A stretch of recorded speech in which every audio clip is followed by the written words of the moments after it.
My pleasure to introduce our last two speakers for the afternoon, kicking off with Dr. Adrián Maldonado from the National Museums of Scotland. Adrián, I think, has got one of those jobs to die for. He is the Galloway Hoard Researcher at the National Museums of Scotland. Formerly, he was the Glenmorangie Research Fellow. And it's in that context, I suspect, that he's going to refer to his recent book, The Crucible of Nations. So over to you, Adrián. Looking forward to your talk. Thank you, Sally. Let me just get that up. Okay, I hope everybody can see that and hear me okay.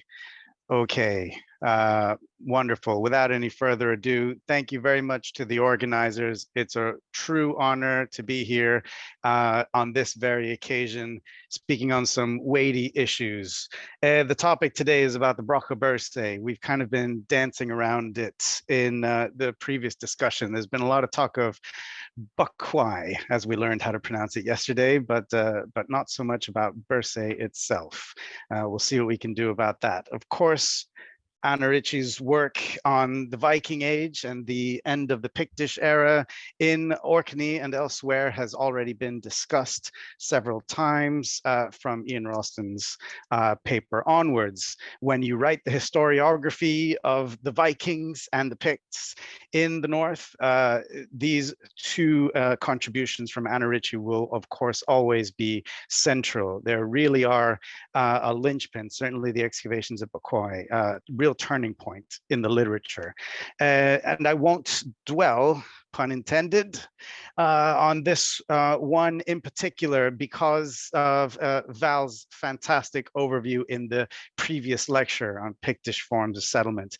In the discussion afterwards, Colleen alluded to the possibility that these longhouses may actually be sort of lesser known versions of Pictish architecture. There's a lot of debate over what these buildings are and what they were for, but the main contribution of Anna Ritchie's work here has been to show that, well, what we now recognize, I think, across many excavations as the Pictish-Norse interface. I think that's the term that we've settled on in previous publications now. I do want to say one thing though about Bucquoy, and it's to say that probably the best take on it that I've seen, and probably the most recent take in print anyway, has been by David Griffiths. You know, you might not agree with everything in his recent work on the Pictish to Norse transition in the north, but I like this quote a lot about Bucquoy, a Viking settlement, but not a very Scandinavian one. And I think that's really apposite, given some of the stuff that I'll be talking about today. I think we can keep that in mind, that sort of distinction between what is Viking Age and what is sort of straightforwardly Scandinavian in that sort of a sort of symbolic way. And the best thing about it, the sort of clearest thing here is that the most Scandinavian, if you like, thing about Bucquoy is this, not the longhouses as such, not the material culture, but this Viking burial, the sort of pagan Norse, if you like, burial. Although this is really kind of the last one in the series. You know, by 950, furnished burials are kind of going out of fashion in Scotland as in Ireland. And you know, the date of the clipped coin there tells us that this is quite late in the series. And it's the end of the site here that we're talking about, that I've got here. It's a burial that is cut into the rubble of that particular structure. So it's the end of that structure, almost like a closing deposit. And David Griffiths really sort of sees this circa 950 as a real turning point in sort of Viking Age in Orkney as well. It is from this moment that sort of the earldom of Orkney really becomes visible in this very straightforwardly Scandinavian looking way. That's the foundation of scale, the deposition of the scale hoard across the way from us here, and the sort of end of this settlement here, possibly a turning point on Birsay, as we'll see. But when the historiography is written, I think it should actually probably start here rather than the PSAS paper. It's a little known because it's not digitized yet. It's a Scottish Archaeological Forum volume from 1974. And in that, it starts off with sort of dueling papers, one by Ian Crawford on the Udall excavations that he was involved with, of course, and one by Anna Ritchie, sort of a preview of her Bukwai paper. And they've been characterized later on by Crawford and by Brian Smith and others as two polar opposites, the war school and the peace school, you know, two different visions of the Viking Age, or rather the Pictish Norse transition. So really that discussion seems to begin here with this publication more than anything else. I don't really want to sort of say much more about that debate other than to say that this paper in particular from 1974 is really striking, because by this point, Anna Ritchie's still talking about, as late as 1974, she's still talking about how Pict and Pictish is still kind of a weird thing to talk about, almost like it's a, you know, kind of embarrassing to do, because at this point, even after the problem of the Picts, there still had not been a clear Pictish settlement type excavated in the north. And so this, as Val showed us, this was a real turning point, not just for the Viking Age, the study of the Vikings on Orkney, but actually for the study of the Picts in general. So the contribution is really twofold there. And even though all of this work had happened on the Brough of Birsay across the way from Bukwai, there had been no settlements, lots of material culture, but actually no settlements. So the Pictish layer described here, and as depicted in Curl's fantastic 1982 book on the Brough of Birsay, it's Pictish, the Pictish layers are zones of finds. They're spreads of material that dates to the pre-Norse period. They're not structures.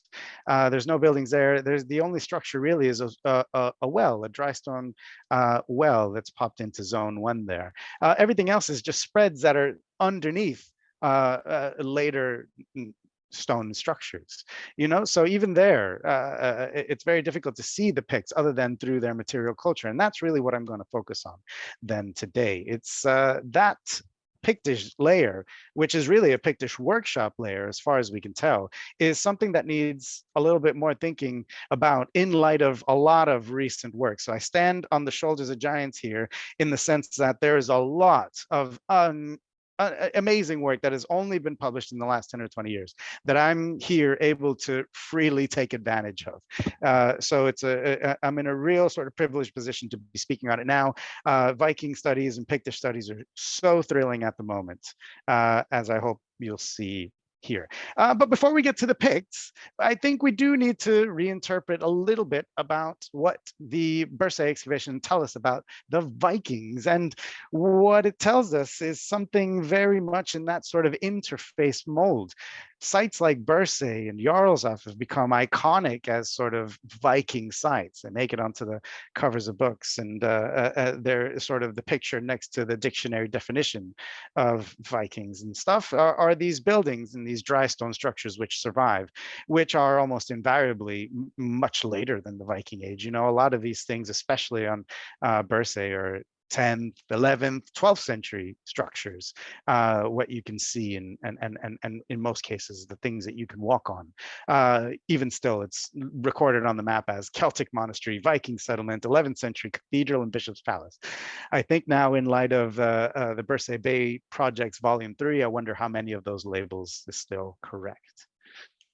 There is a real ambiguity, as many others have noticed, about the sequence there at Birsay, but this is clarified to a great extent by the latest volume, which just came out last year, of the Birsay Bay Project, a monumental undertaking of archival research and everything else.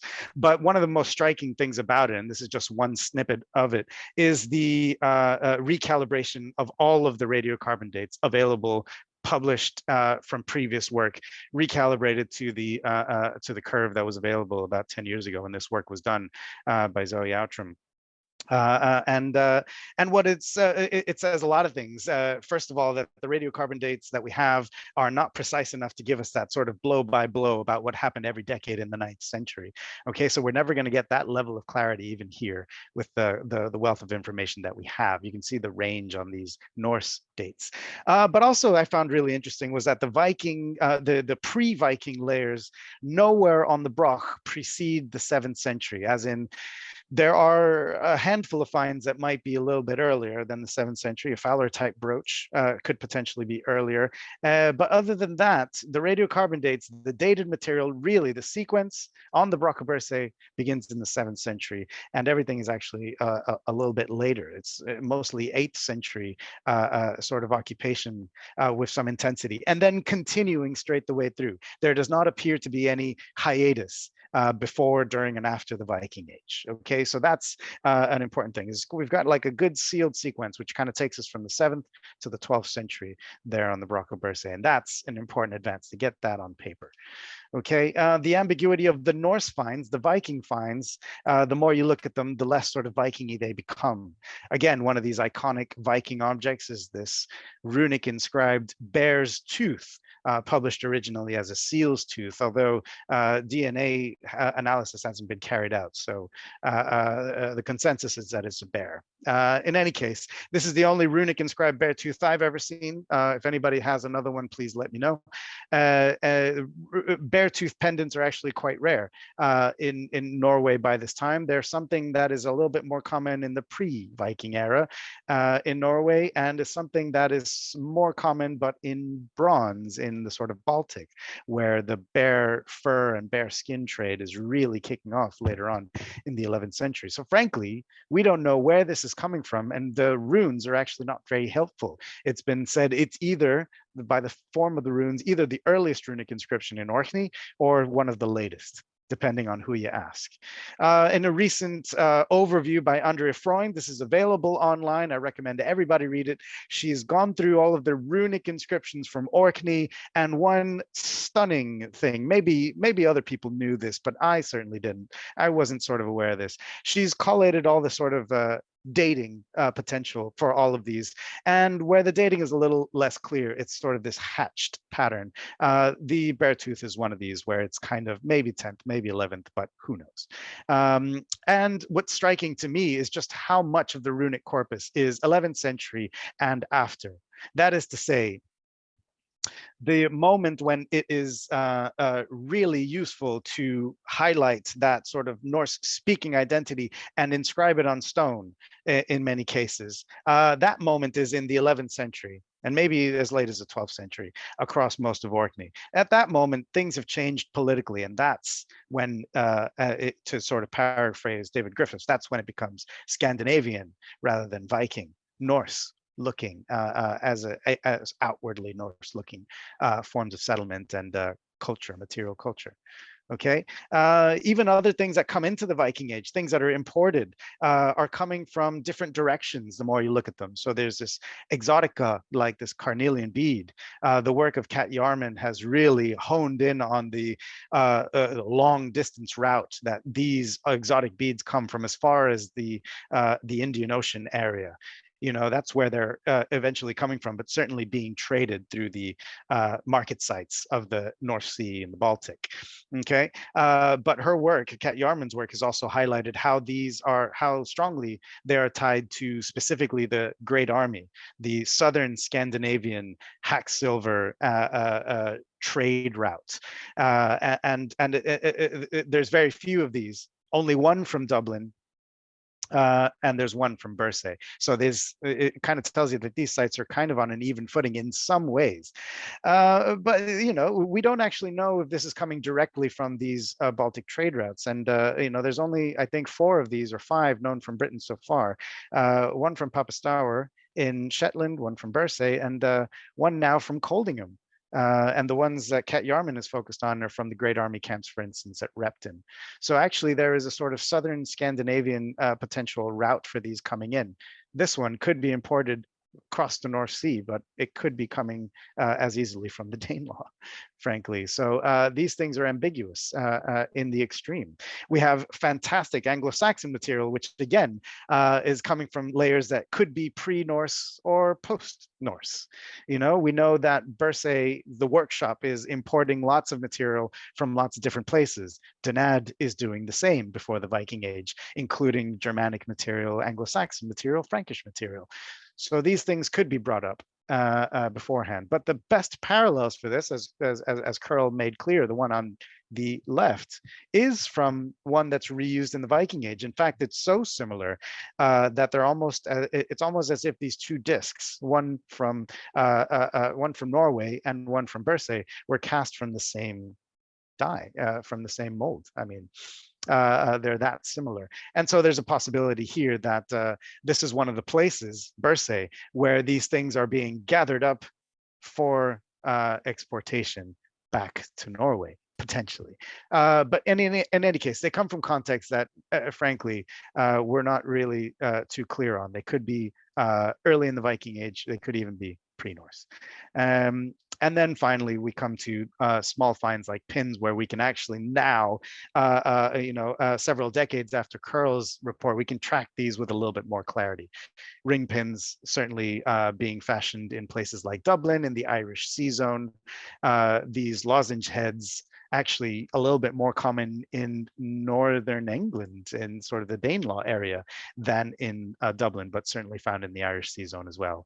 Later, crutch head ring pins, skeuomorphic pins, which take us to as late as the 12th century, and this very large here depicted vestfold type, which is possibly coming from Norway. Basically, the Brough of Birsay, according to these small finds, is in the Viking Age taking stuff from everywhere. Stuff is coming from all directions. And then finally, we come to the Pictish workshop, the subject of this paper. There are two finds which come from the Pictish workshop layers, according to Curl's book. One glass mosaic tessera. We know that mosaic tiles like these are being imported to places like Danad. So there's every possibility this is a pre-Norse exotic thing made good for melting into enamel, maybe, or for glass insets, and green porphyry. And this one has a lot of doubt around it as to whether it really came from that Pictish workshop. It came from that area, certainly. But all of the other examples, they've been rounded up by several others, by Ollie Owen, by Chris Lowe. The date that we have on these, and most recently by Neil Sharples and his team, they're on Bornish, where there's now 2 examples. The date on all these is 11th century, or at least centering on the 11th century, some a little bit later. And there's a mix: religious sites, settlement sites, market sites like Whithorn. It's ambiguous what these things are all doing. I have my theories. You can read more about them in my book. But I think the date on these is fairly securely in the 11th century, or at least centering on, rather than in the Pictish era. So, the best examples for what these things are is portable altars, or at least fragments of some entrepreneurial person in Trier or Cologne, where these things are being made into these deluxe portable altars, is taking the offcuts of these tiles, and they're finding their way to the northern markets. That's how they end up in the sort of Viking parts of the world. They're being traded as commodities. But there's a lot more to say on that, but I just don't think that they come from that Pictish workshop. All of this is to express the limitations of the excavated material from the Brough of Birsay. Stratigraphic controls aren't what we hope they would be. There's a lot of limitations on what we can say. That caveat has to be laid out. But now let's get to what we can say about the workshop. The Pictish workshop is perhaps most famous for its molds of penannular brooches, and the kinds of brooches that are being made here very clearly are paralleled by the surviving brooches from the St. Ninian's Isle hoard, deposited circa 800 in Shetland. Okay, so these are the kinds of brooches that are being made at the workshop on the Brough of Birsay. Lots of examples, different variations. which appear on the Brough of Birsay molds, also appear in the silver ones in Shetland, but the ones from the Brough of Birsay are also different. There's some unique ones. As far as we can tell, they are being cast mainly in copper alloy rather than silver of the St. Ninian's Isle hoard. And they've been said to be small, low status for the main part. So they've been denigrated in a way. But as the excavations here show, there are one or two molds which are more like the St. Ninian's Isle hoard size, the sort of 5 and 6 centimeter diameter range. There's at least one mold of a brooch that is that same kind of range, the St. Ninian's Isle range. And then there's also these molded bird heads, one in profile, one in sort of a aerial view, if you like. And the kind of bird heads that they're making here in copper alloy are the same that are being made and mounted on really deluxe brooches like the Cluny brooch in the 8th or more likely the 9th century. So that begins to tell me, and the dating on these brooches is all a bit woolly, okay? But that begins to tell me that there's a lot more variety in this sort of workshop than it has been characterized as by the majority of its brooches being sort of lower quality or lower status, copper alloy, small bronze copies of larger silver brooches. There is a lot of variety here, and the brooch molds that we have, we are lucky to have. And so it's obviously not the full picture of what was cast there, and what was being cast there. It was very interesting indeed. Okay, there's other brooches that we have no real strong parallel for, other than in the general sort of northern Pictish style, these sort of animal or bird or even dolphin head brooches, as they've been called before, confronted across the terminals, across the gap of that penannular brooch. That the animals confronted, that seems to be something that is fairly diagnostic of Pictish, and specifically northern Pictish brooch styles. There's not many which survive, but the ones that do tend to come from the north, and the manufacturing evidence for them is, of course, on Birsay. But we know that these brooches continue to be in circulation for a long time. That is, we don't have to see them all as pre-800 just because the St. Ninian's Isle hoard is dated to that. We know that big silver ones, even larger than the St. Ninian's Isle in some cases, like the ones from the Croy hoard, were deposited in the late 9th century. One comes from a burial, although this one is debated as to whether it's Pictish or an Irish Pictish hybrid. There's a lot of ambiguity about these things. You can't really say exactly where these things are from, but Pictish E. How about that? Pictish E. They are certainly in circulation long enough to be pilfered, I suppose, and worn by Vikings in their burials and deposited in hoards of the later 9th century. And so it just goes to show that the kinds of brooches that are being made at Birsay do not cut off at 800. There is still a circulation of these, and even the small ones. So one of the things that we're talking about here, the ones that are being made on the Brough of Birsay are, by and large, quite small, very small, in fact, some of the smallest anywhere. And just to give you a size of something like that, here's a copper alloy brooch, a replica of one, copper alloy brooch that was found in the sort of late layers of Loch Glash and the Crannog of the pre-Norse period generally, but with an interesting sort of 9th century last phase. This is one of the finds from that last phase, a small copper alloy brooch of that same kind of style that is being made in the north and sort of worn, I guess, in the west of Scotland as well. Okay, but it's just give you a sense of the size of some of the things that are coming out of the Birsay workshop. They're no less fine and intricate for being small, or in that matter, for being made of copper alloy rather than silver. They're still quite precious things, okay, and merit a closer look. This is probably not complete, but I've taken the time to sort of find the measurements of all the Pictish and Pictish E brooches of the sort of, let's call it 8th century and the 9th to a certain extent, although presumably some of these could be 7th century as well. And so I've put them all into one thing, even though they are clearly being made in lots of different places. I just wanted to get a sense of where these penannular brooches, how they kind of fit. And if you look at the Birsay ones that we have molds or surviving examples, They are, again, on the smaller side of this range, except for one which fits in very neatly into that St. Ninian's Isle range, as I told you before.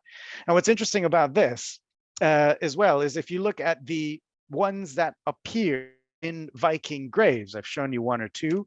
The ones that appear in Viking graves tend to be, there's a couple of large, flashy silver ones, but only few. And the rest of them tend to be in this middle range, sub St. Ninian's Isle range. The ones that are found in Viking burials and Scandinavian copies of Pictish penannular brooches, which I'll come to shortly, tend to be in the smaller side, and intriguingly, in most of these, on the copper alloy side. So only very few of the silver brooches are still around and being used in burials. Some of them are chopped up. Some of them are probably there as tokens, reused as belt mounts and brooches. But the copper alloy ones are not chopped up in this way. They're buried complete. So they are buried as worn. There are Vikings wearing these penannular brooches. I can't sort of stress enough how important that is. Just like the ring pins, which are an Irish fashion that are adopted by Vikings, the penannular brooches that they encounter that are being made in the north in places like the Brough of Birsay are still in circulation at the time of the Viking settlement, and into the 9th century, the late 9th century, continue to be used and copied in Viking context. That is, there are people in Western Norway who are continuing this fashion and exporting it, making it their own. A new kind of fashion, which is neither Viking, I guess, neither Scandinavian nor Pictish. Some of that third space that a lot of PhD students who have come before me, Courtney Buchanan in particular, have talked about in their work. I mentioned these animal-headed ones where there's beast confronted across the gap of the penannular brooch.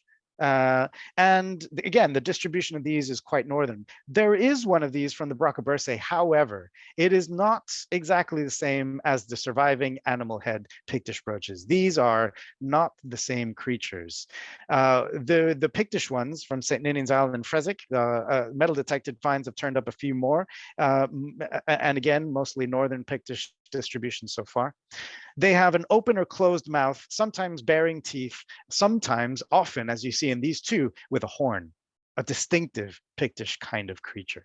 The one from the Brough of Birsay is the smallest brooch from the entire mold series. It's about two and a bit centimeters, tiny. And it ends with these sort of curled tongues lolling between teeth. This is a motif which does show up in other Pictish metalwork, and especially again in the north.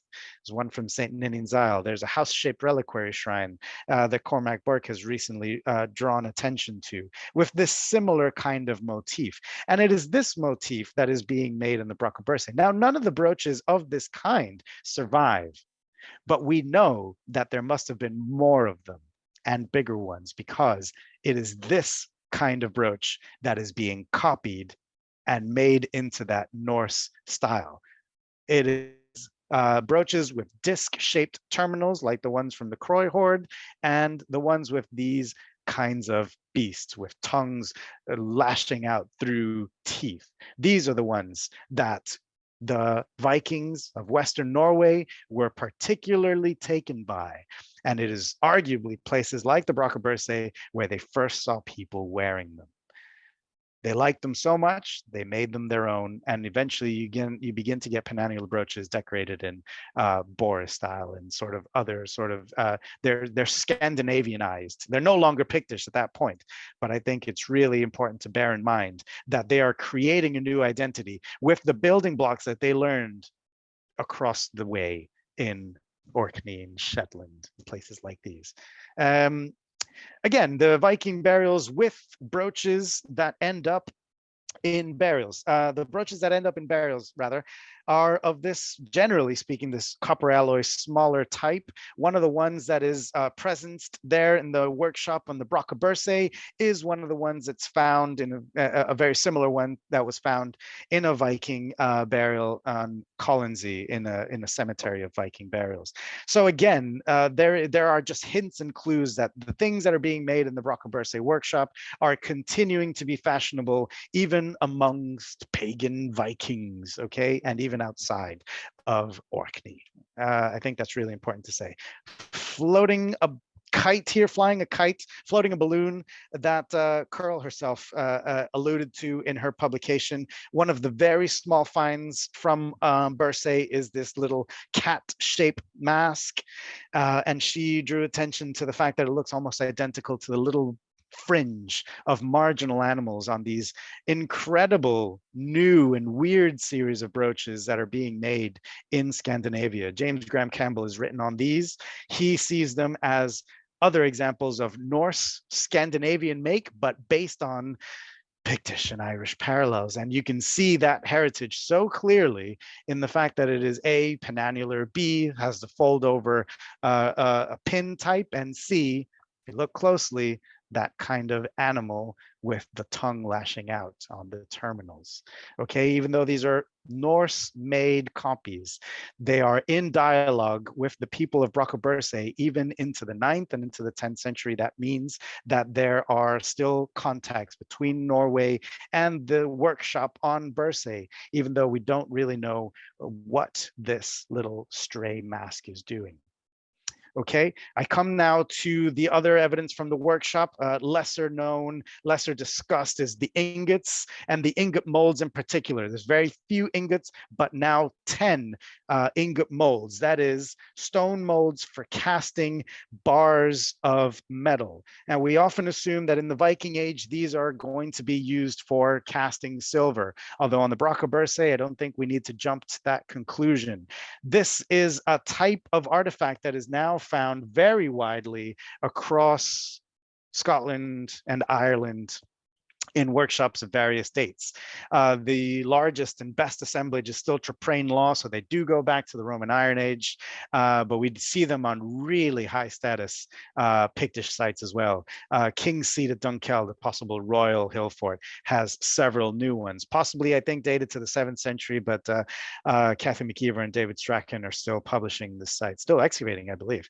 And then other ingots of silver and gold are known from pre-Norse layers. And so the practice of casting bars of metal, of various different kinds of metal in these stone molds, certainly predates the Vikings, and on Birsay, it's probably the case as well, that they are definitely pre-Norse in most cases. However, something really changes in what you can call the Great Army generation of the Viking Age. This is around the 860s and the 870s. This is the beginning of the hack silver economy proper. A lot of work has now shown that the assemblage at Viking winter camps like Torksey, the Shanmulla hoard, which is dated to the late 9th century as well, goes from just looting things and trading things on that are complete to hacked up objects. The beginnings of a metal weight economy and the beginnings of hacked Durham coins, these Arabic coins being traded through the Baltic, are now being deposited. From the 870s onwards, you find them in Scotland as well. Another thing that is coming out of this work is that it's not just silver that's being traded. It's not just a hack silver economy, it's hack gold, and now also hack copper and hack lead. Okay, it's a multi-metal economy. This has been borne out by the work of several people in the last few years through great big metal detected assemblages. And you have ingots then in these places from Ireland to Northern England of lead, copper alloy, and silver and gold. Okay, so these from Brough of Birsay have not been analyzed to the extent that they could be. There's not much left on them, but there's a possibility that some of these are something a little bit more. And I'm going to focus just on this one. While most of these are likely to be pre-Norse, the steatite ones on reused steatite vessels are almost certainly post-Viking. And these four-sided molds are really intriguing. They are portable. They are blackened with soot from multiple uses. They're for making bars of many different sizes and probably many different materials. But what's great about them is that they are generally in steatite, so probably Viking, but they're portable. And so you can take your ingot bar with you. That means wherever you go, you melt down enough silver, you know exactly how much your ingot will weigh because you've made it out of your own personal mold. I think that's a really good trader's tool to have. What do we know about them? We have one or two that are certainly pre-Norse, one from Ireland here, from the west of Ireland, but many of them, if not most, I think are steatite and more likely to be Viking Age or later. These from York Coppergate are almost certainly from the Viking period. And interestingly, steatite and talc schist, a stone that is local to Shetland as well. So possibly one of these links between the Viking kingdom of York, established in the late 9th century, and the continuing workshops here. Another one from Chester. Some of these might actually be quite late. One of them in particular found near the hoard deposited in 970, which includes ingots of silver. And one, very interestingly, Griffith's PhD reveals that one of them is made out of a stone that is not steatite, but is from the northwestern highlands of Scotland. So we get a sense of these things kind of following the Viking trade routes. We now have them from a couple of places in the big towns in Scandinavia, but also from Scotland and Ireland. Okay, my favorite one comes from this Viking burial. So we know that people who are being buried as Vikings, and in this case, a smith buried with smithing tools, also has one of these ingots. It doesn't mean that they're for silver. It could mean that they're for any kind of metal, but this smith's grave, one of their tools is one of these potentially portable steatite bar molds. Also from this grave, something else linking it to the insular world, lead weights with inset coins of Aenred. One of these recently found in excavations at Swandro near West Ness. Intriguing. Okay. In the volume 3 of the Birsay Bay volume, we now have lots of evidence that the Brough of Birsay is certainly participating in that metal weight economy. But where we can date this, it seems to be in that sort of post-950 generation. The clipped silver ring money is no later than 950 or so. That coin, even later. Okay, so it might be that we're taking part in this this metal weight economy, but not until a little bit later. Okay, before that, it looks like we are dealing with bronze bars or copper alloy working, maybe lead working as well, depending on a couple of interesting finds from Curl and other excavations. And the kinds of bars that you see here are not just ingots, but roughouts, blanks, things for casting pins and hammering into other shapes. This is exactly the kind of workshop material that we're making ring pins and other things out of in the Dublin workshops at this time. So it's a very similar craft practice, which predates the Norse period and certainly maybe continues into the 9th century. Okay, and even parts of what look like reliquaries. This is one that was published in Curl, but I don't think with a very good drawing. And when you look at it again, it's got animal heads facing outward on the bar. It looks kind of like a reliquary ridgepole, but it's asymmetrical. It's got these two little moldings here, which are kind of off center. Cormac Burke suggests to me that it could be a frame for a book shrine or something very similar to that. But certainly, again, they're reworking existing Christian metalwork here, just like they're doing on a number of other sites. 2 minutes. Okay, great. Let me just make the last connection then. We have more information than the Brough of Birsay now. We also have a really good workshop to compare to in the shape of the Port Mahomet assemblage from very clearly a strongly Pictish context, okay? Lots of radiocarbon dating, a very strong program of excavation and dating has dated a catastrophic fire across the workshop there to the very beginning of the Viking Age. It's possible that this was a Viking raid. It doesn't mean that it has to be, but certainly something changes about that site. And what happens afterwards is that they're making dress items, secular things rather than sort of items of Christian reliquaries like they were making before. But these don't look Viking either. They've been called almost Pictish. Victoria Whitworth has drawn parallels between the Book of Kells art and that fish-shaped mount. There's even a cruciform thing. So these things are not, if it's a post-Viking raid, they're using the same metalworking techniques, they're using the same metal workers, okay? And that seems to be what's going on here. They're also making strange weights and lots of ingots. In fact, the vast majority of all the silver working on Port Mahomet is post-raid or post-fire.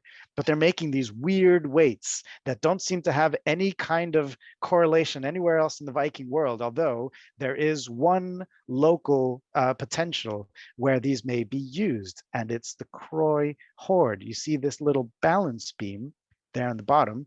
Here's a little close-up. It's not an equal armed balance. It's got notches cut into one side. That means it's been converted into use as a steel yard with for use with a pendant weight. And it's not Viking.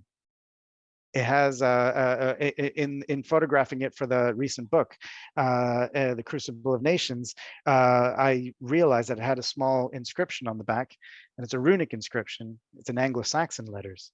So there's an Anglo-Saxon inscription on a balance beam in using a kind of weight and a kind of balance beam that isn't really found anywhere else. Whatever's going on in these workshops, it is not necessarily Pictish or Norse. It is something new. It's something that is being created at the same time. And it's through the mix of lots of different people, lots of different ideas coming from lots of different places.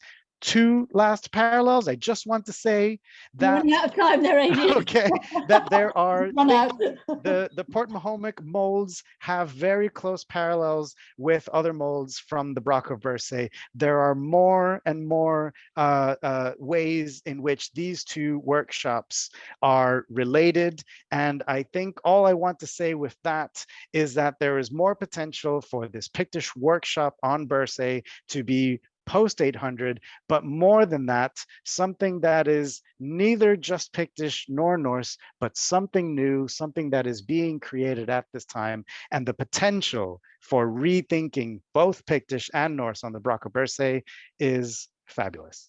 I think I'll leave it there. Thank you. Whoops. Adrian, thank you. That was a super talk, and really sorry to have to hurry you at the end. The richness of the material said it all. Okay, we've got some questions that have come in, and I've got a question of my own, but let's start with the questions that have come in from other people. Right, let me just get my head on this. Yeah, so I've got a question here from Caroline Patterson, my neighbour down the road. Hello, Caroline. How do you envisage great army type finds reaching Scotland? So, you know, you're talking about these different sorts of networks. So how are these actually working in practice? Well, I speak a lot more about it in my book, but I actually want to plug somebody else's book. I haven't read it yet. Yeah. This is something that is actually covered in much more detail in another book. This is a recent book by my friend Tom Horn. He's talking about the Viking Age market kingdom that is based in southern Scandinavia. So this is a route that he and others have seen coming from from Denmark, from what's now Denmark, and southern Scandinavian sites like Kopang, and they're bringing the silver and the hack silver economy in from the southern Scandinavian region into the Viking kingdoms of Jorvik and through there to Dublin as well. And so there's this corridor cutting across northern England, which is the rationale perhaps for establishing the Danelaw in the first place. It's to cut across rather than go up and over. But in this book, he talks about all the different ways in which there's Danelaw things which make their way up into the Hebrides. And so there are other routes down south from the Irish Sea trade sites of the Isle of Man and Dublin, but also north up to the Hebrides and into the Northern Isles. There are lots of different routes, and there's lots of different kinds of trade which sort of are what he calls overlapping trade zones. And one of them is already well established, bringing in Anglo-Saxon material and coins from Mercia and Wessex north into Orkney. And so it's just one of these sea routes, either coming up the east coast or up the sort of Hebridean route, as traditionally would be explained. And so there's lots more potential here. I would highly recommend Tom Horn's recent book, A Viking Age Market Kingdom. Thank you, and your own as well, as you've told us. Oh, if possible. There's a question here from Alan Fraser. Where did the metal ore come from for use in the workshop? So apart from lead and hardly any copper, there are no ore minerals in Orkney, or were they reworking scrap metal? So again, it's relating to how stuff's circulating and getting to the places that it wants to be, material as well as ideas. Here's the thing about Brough of Birsay. Everything has to be brought to the Brough of Birsay. It's everything that is worked there is brought from elsewhere. There's something about the Brough of Birsay that it's that sort of that tidal islandness, that separateness from the mainland is what gives it part of that supernatural power that a lot of these early hill forts have, that sort of sticky outiness, to give it a technical term. Everything is brought there, but everything continues to be brought there even into the Viking Age. They're bringing in exotic items, like I said, silver is coming in, amber is coming in. The Hunter excavations found 2 unworked lumps of amber. It looks like there might be amber being brought in, maybe not worked, but brought through this area. And as Steve Ashby has shown, reindeer, because there's no local deer left by the Viking Age. Thanks for Kate Precise for bringing this to my attention, but they've almost hunted out the local red deer in Orkney by the time of the Viking Age. So one of the things that they're bringing into and working potentially on the Brough of Birsay is reindeer antler as well. Everything is being brought there, and that is something that is true before, during, and after the Viking Age. Well, can I chip in my question now, which is maybe about things that weren't being brought there and were already there. So I wondered, given your insights into the nature of the Pictish workshop and the influence that it's having on Viking patterns, Viking styles, etc., who are the people behind it? What does this add to the debate, if anything, going back to Pacoy and all the debates that then generated about, sorry, you can see this one going, about the impact of the Vikings on the native population. So are they Vikings or not?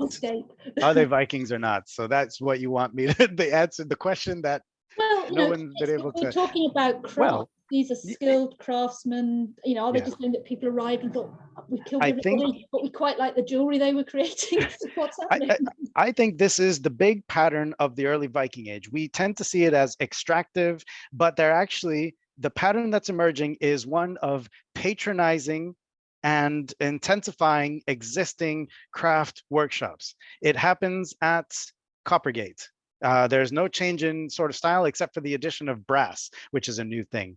Same happens at Dublin. But other than that, at Dublin, the technology that is being used is pre-Norse metalworking technology that is then being adapted to and evolving during those 10th century. The same thing is happening at Port Mahomet. The same metalworkers are retained.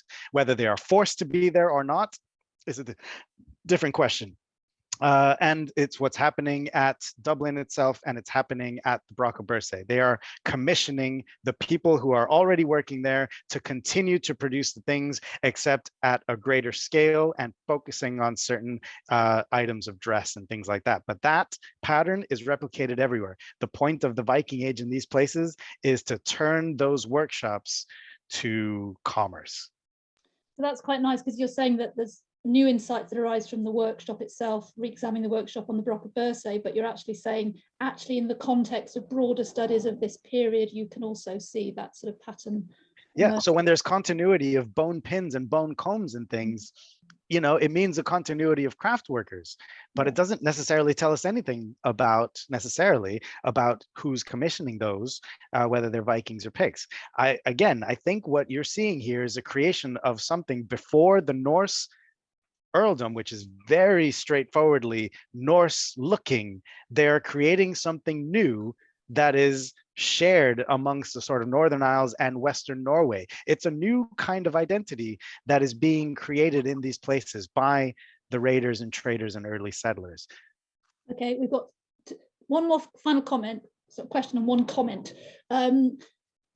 This is from Neil Robertson. Could there be a link between amber and carnelian? Is amber a carnelian substitute or even vice versa?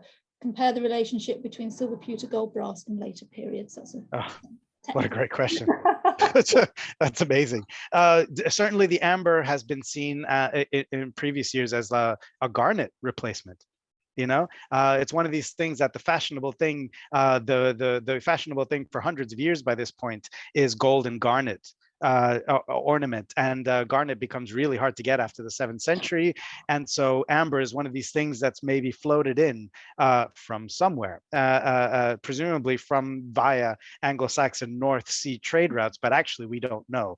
So amber certainly seems to be one of these things that is replacing these earlier red gemstones with the sort of amber colored ones. Carnelian is much rarer, but it is certainly one of these things that is highly valued, and we find it only very rarely in the insular context. We find loads of them in Kaupang and Birka and places like these. Okay, no, thank you for answering that. Well, I think this is the point to end with John Hunter's very nice observation, which was, he says, just a comment, a fascinating talk and good for my nostalgia, John, of course, being one of the excavators at the Brough of Birsay, but I'm not sure what Raleigh Radford would have thought. I think we can agree with that sentiment. And that's maybe a nice way of rounding this up. So, Adrian, thank you very much for your super presentation. If we haven't already bought and read your book, we clearly need to do that.